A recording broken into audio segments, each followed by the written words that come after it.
Today is May 15th. On Carter's forehand, we primarily did just live ball, him hitting a lot of forehands, about 75% forehands. Did short court on the backhand side. Big technical changes on the forehand side. So go ahead, do the strokes very slowly, shadow it, facing that way. All right. So what we're focused on, go ahead, take it back. Let's focus. The tip is up, all the way down to the stroke, and visualizing that he is hitting with the racket tip above his wrist. We also talked about a roller coaster track where the tip would be stop, freeze in the back position, go back, right. Okay. Go down a little more. All right, so that the roll, it's like this, and so the back of the racket stays on the track. This stays on the track. Go down. All right, stop. Now drop the tip like you normally do, like you did on your own.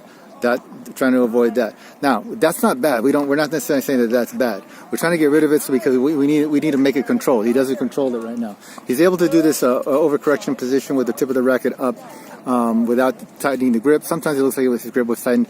His power level dropped a little bit, but consistency was extremely high. He was able to do his split step when we were talking about it. His knee bend was okay. Not focusing on too much on the footwork today. His planning of the right leg was not too bad. Backhand side, big, huge overcorrection on the backhand side. You have some videotape of the backhand side. Always starting low. We want him to start low when he turns and takes it back. Right. This is where we talked about something different. First we had him do that felt tight, right? Have him take the racket with the tip of the racket back, take it back more, tip of the racket up like this, because he had the same problem where he yanks it down, but he curls it that direction. This wrist curls that direction. So this we may not keep this. When you go down second V, go down. When you get to right there, stop, right there. That's where he usually pitches the racket, turns it that direction, and wraps the head that way. Turn it this way, and then wrap your head that way. Wrap the racket head, wrap the racket. Yeah, it wraps around like that. Now, again, this is something that's doable, but he comes out of it very poorly. He comes out of it cramped. His body comes out of cramped. So what the overcorrection to get more extension towards the front is we got to this exact point on the ball dropping of the racket and had him visualize that the tip of the racket, the strings on the hitting side were facing up. Like, how much did you think you were doing? Like that? Like that? Okay, that's actually a small amount. I thought you had to visualize more. So we did this, create a stiff motion, but it became much more fluid.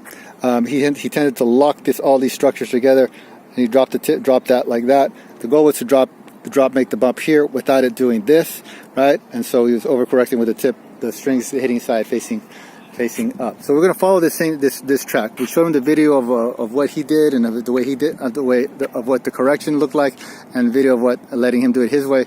His normal way, and he could see the difference. He could see how fluid it was. All right, so we'll keep working on that. On next time, we only ended up at no man's land. We'll go further back next time.